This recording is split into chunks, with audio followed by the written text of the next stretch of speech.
Senhor Presidente, senhores deputados, a manifestação de professores do último sábado foi histórica.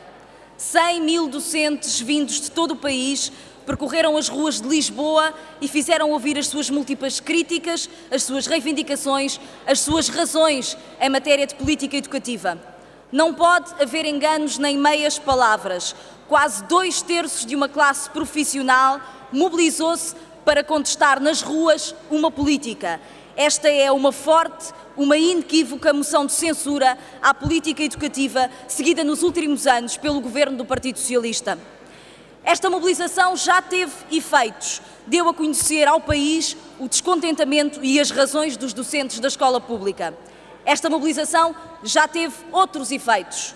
Ontem, o Ministério da Educação chamou os jornalistas após uma reunião com o Sindicato dos Professores e anunciou que vai permitir, e cito, soluções flexíveis no âmbito da avaliação de desempenho dos docentes, aquele que foi um dos mais polémicos e desastrados processos políticos lançados pelos atuais responsáveis governamentais da educação. O deputado e porta-voz do Partido Socialista, Dr. Vitalino Canas, já veio dizer que não vale a pena entrar numa esquizofrenia de recuos, que quem ouvisse a Ministra da Educação na semana passada com atenção já teria compreendido esta ideia de flexibilidade.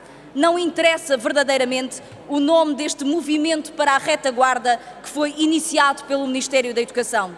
Interessa sim perceber o que é que ele significa em termos de correção de uma política até aqui seguida e se há ou não capacidade de lançar uma outra política. Essa sim, capaz de responder de facto aos problemas, às insuficiências e aos desafios que se colocam ao sistema educativo português. A situação de crispação das últimas semanas, é preciso lembrar, foi criada pelo Ministério da Educação, pela sua atuação impositiva, autoritária e desastrada. Quando hoje o Ministério da Educação vem admitir soluções flexíveis e, portanto, que haja escolas com processos diferentes, não pode deixar que subsista qualquer dúvida ou qualquer ambiguidade. Este não é um jogo de adivinhas.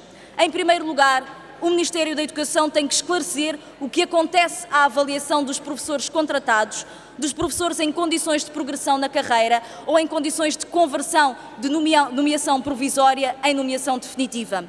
É que o Estatuto da Carreira Docente define que a avaliação de desempenho é, e vou citar, obrigatoriamente considerada para estes efeitos.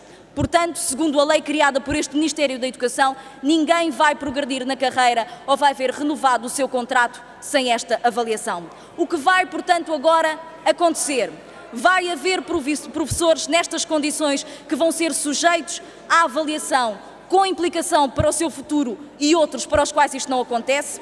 Ou vai o Ministério da Educação suspender a aplicação desta parte do Estatuto da Carreira Docente? Em segundo lugar, o Ministério da Educação tem que esclarecer se a ameaça de processo disciplinar e cessação de funções de coordenador continua, como até aqui, a pender sobre a cabeça dos professores em caso de considerarem que não estão reunidas as condições para prosseguir com o processo de avaliação. É que é isso que está escrito no decreto regulamentar sobre a avaliação e tem sido essa, aliás, a chantagem do Ministério sobre os professores e sobre as decisões das escolas. Em terceiro lugar, o Ministério não pode andar a brincar às escondidas. Quando os professores saíram à rua, não exigiram apenas o adiamento do processo de avaliação de desempenho. Não. Os professores quiseram e disseram-no. É preciso eliminar as fraquezas, os erros, as ambiguidades e as injustiças que este desenho do modelo de avaliação comporta em si. É o modelo e não apenas os tempos de aplicação que não serve. É o modelo que é errado e que é pernicioso. Nesta apreciação crítica, os professores não estiveram, aliás, sozinhos. Várias personalidades, investigadores e especialistas têm vindo a mostrar o erro que iremos cometer se aplicarmos este modelo.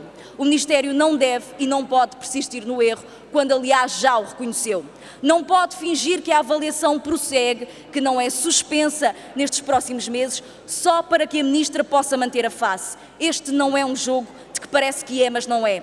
O Ministério não pode pensar em retomar este exato modelo em setembro sem nada alterar nos inúmeros erros que já lhe foram apontados por tantas pessoas de diversas origens profissionais ou quadrantes políticos. Este não é um jogo de que parece que há uma avaliação, mas não há. Escolher hoje uma política séria de qualificação da escola e da educação é começar a fazer um amplo debate com os atores e com o país, com base em comparações internacionais que nos permitam fazer escolhas informadas em matéria de avaliação de desempenho das escolas. E é, portanto, expurgar o Estatuto da Carreira Docente deste modelo absolutamente kafkiano. A resposta séria às questões colocadas pelos docentes e pela opinião pública em matéria de política educativa tem que se centrar no que é essencial. Saber quais são as políticas, quais são os instrumentos que podemos dar às escolas de modo a qualificar as respostas do sistema educativo aos seus velhos problemas e às suas novas exigências. Para isso, o debate e as escolhas políticas devem centrar-se sobre a vida das escolas, apurar quais os instrumentos de que dispõem os professores para responder às necessidades educativas dos seus alunos, saber como trabalham e valorizar a sua capacidade de preparar a sua atividade letiva, de acompanhar de forma personalizada o percurso e a aprendizagem dos seus alunos. É esse o caminho que o Bloco de Esquerda quer percorrer. Lançámos esta semana um inquérito aos professores da escola pública. Queremos conhecer exatamente quais são as suas condições para o exercício da docência, saber quantos alunos acompanham, quantos níveis escolares lecionam, qual a distribuição das horas de trabalho letivo e não letivo.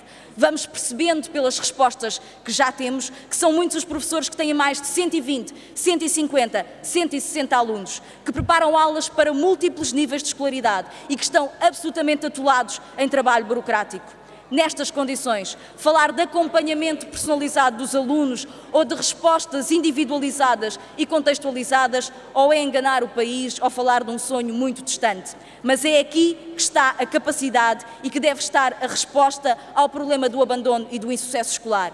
É esse o caminho que a saída à rua de tantos e tantos milhares de professores nos aponta e nos exige. É essa a vossa, a nossa responsabilidade, que desde já assumimos.